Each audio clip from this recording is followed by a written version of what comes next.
There is a story to the elements in the astrology wheel.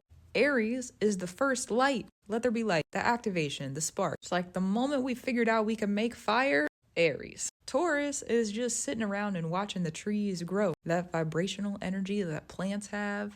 I remember one time I was super duper high and I realized that I could see plants breathe. Okay? Taurus. Love Taurus. Gemini is us figuring out how to communicate with each other. My air, share with your air. There's a lot of ways to share air, but communication normally is how we relate that. How does air bind us together? How are we sharing air? Sharing air with the trees, sharing air with each other. It would also be how the trees share air with each other. That's true. Then there's Cancer, and that's the first water. That's the ocean. It's the ocean that we come out of as human beings, representing also the womb and the home. True. Then there's Leo, the sun. So we have the shelter with Cancer, the fourth house, that shelters us from the sun. But then there's also the sun. We get to go outside. We get to see the big ball of fire in the sky. Oh, hi. It's a fire that we can't touch, but exists within every single one of us. Pretty crazy when you think about it, actually. Then there's Virgo. That's the communication that takes a little bit of introspection. You notice that the birds are talking to each other, or you can put your hand, go touch grass, okay? Go touch grass. What does the grass tell you? How has nature been feeling? What is it revealing to you? Go work out, go eat a meal. That's going to say something too. That's Virgo energy. We also, in Virgo, sign the contracts for Scorpio, which we'll get to in a moment. Because then we have Libra, and Libra air, it's different than Gemini air, because Gemini air is the sharing of air back and forth. Libra air is the up currents and the down currents of air. Aquarius air is way out there, but Libra air is what connects the two. So Libra air, the balancing of the scales, is really like a bridge from the air that is on the earth that bridges all the way up to like the edge of our atmosphere. There's a little bit more to it than that, but that, simple. It's also, too, if you want to look at Gemini is the sharing of our air. Libra is how we bind our air together. It's reflections, it's mirrors. So how is the air that we share binding us? Okay, it's the beginning of our bindings. Then we get into Scorpio. Remember how I said that Virgo is the beginning of the Scorpio contracts? Scorpio is the water that we can't see. It's the water similar to Leo, how Leo is the sun and it's the fire that we don't touch but exists within all of us. Scorpio is the water that is so deep and dark that we're not ever going to be able to get down there. All the way down at the bottom of the Mariana Trench. Actually, I don't know if anybody's been down there, but normally it's really pressurized, okay? It's like hard to reach that sort of stuff. Also, the underworld. Now, the reason that Virgo is where the contracts start, Libra is where the bindings begin, and then Scorpio is where the exchanges happen from those contracts and bindings, is because Virgo is, we've already made a deal, we just don't realize it yet.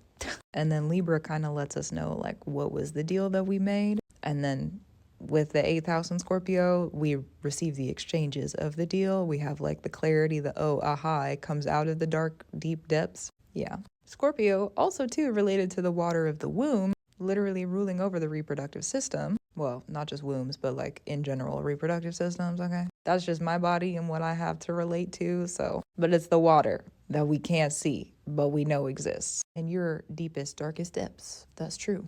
Then we have Sagittarius fire, and that's the spread of the spark. Leo, the fire that we can't touch, okay? Aries, hold on. Leo being the fire that we can't touch, but we can see.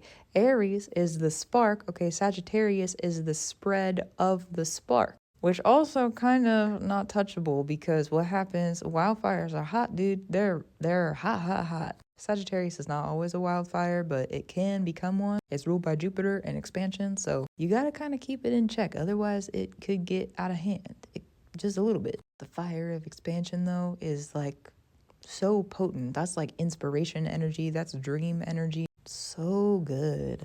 Then you have Capricorn, and that's earth energy. Now, we've already been over Taurus and Virgo. Taurus is the plants, how they exist, how they breathe, how they move, how they are a resource to us, okay? How the earth is a resource to us. Virgo, how the earth communicates with us, not just as a resource, but that communication. And Capricorn is the systems that we create from the earth as a resource and how it communicates with and to us. And that shit is binding for like a very long time. Generations upon generations upon generations a long time. And then Aquarius, that's the air that's way, way out there. It's like towards space. It's the ozone layer. It's also the air that carries the clouds.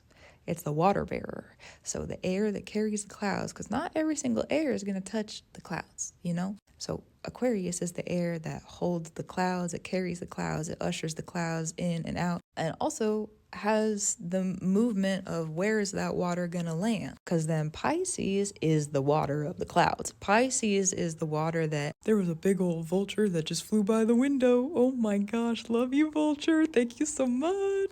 Shout out to Pisces energy, apparently. Oh wow.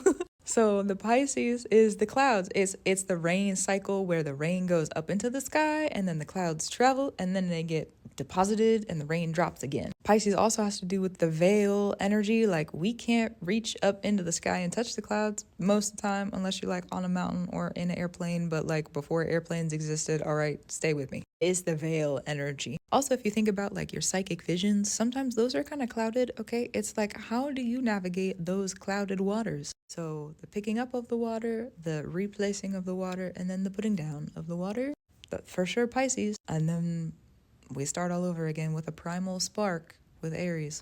And that's the story of the elements. That's how they work together. That's how they're partnered up. That's our wheel. I honestly can't believe that there's a vulture that flew. Like, I see birds out of these windows sometimes, occasionally. Hold on. First of all, look at how pretty, but like, it's kind of hard to see the birds out here. The tree is great. Love that for me. But yeah, I don't always get to see the birds. And there was one that flew right over. Crazy. Okay, well, anyways, that's it. Hopefully that explanation explains the relationship between the elements a little bit better, because I feel like we think about we can think about the astrological elements as very like separate, but they are a wheel. Like they spin together. We have to have all of them, otherwise things don't move forward or we can't get anywhere. They exist together for a reason. That's true. Anyways, this was longer, but I just felt like it was a great idea to make this little video for us, so I did it. I hope it helps you. Gratitude, reverence, and love to you. Keep doing what you need to do. Keep up your brew. That's also true. I am gonna sleep now. I'm gonna go to bed, but I'll be back up and doing more astrology stuff soon. I don't know when, but soon. And I'll see you then.